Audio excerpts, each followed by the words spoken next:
Polish Prime Minister Donald Tusk questions whether the US would be loyal to its NATO commitments and protect Europe should a Russian attack occur. The mayor of Moscow celebrates in a social media post the 175 museums created on the Russian invasion of Ukraine in schools across the capital.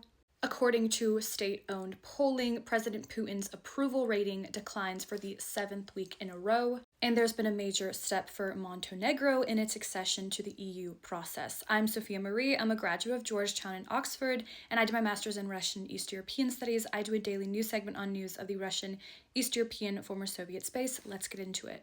Okay, so firstly, the Polish Prime Minister Donald Tusk was talking to the Financial Times and questioned whether the US would be loyal to its NATO commitment and protect Europe should Russia attack in the future. He told the FT that Europe's, quote, biggest, most important question is if the United States is ready to be loyal, as is described in our NATO treaties. He also warned that Russia could attack a NATO ally member in months. He further called upon the EU to become a real alliance, an indication of the perception that the US administration is quite zigzagged when it comes to supporting Europe and being an ally of Europe's. Now, today was the second day of the European Union summit in Cyprus. German Chancellor Merz proposed a strategy there to accelerate Ukraine's accession to the EU. However, he stated, quote, it is clear to everyone that an immediate accession of Ukraine to the EU is, of course, not possible. Now, in other news domestically in Russia, yesterday, the mayor of Moscow, Sergei Sobyanin, celebrated in a social media post the 175 museums created of the Russian invasion of Ukraine inside schools. So this correlates to about 8% of all schools in the capital city of Moscow. So apparently these museums were starting to appear in 2023.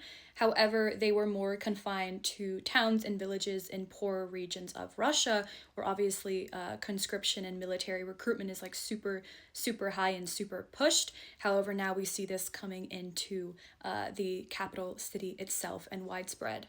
Now, for the 7th week in a row, President Putin's approval rating has fallen according to state-owned polling. This is apparently the lowest it's been since the invasion of Ukraine first began. Obviously, we've talked about it before, but there's been lots of internet shutdowns, and Putin came out a couple days ago saying these were necessary for security of Russia and to prevent terrorism. And also, we've talked about the myriad of Russian celebrities who've come out on social media posting their discontent with the Russian government and the challenges that ordinary Russians are facing.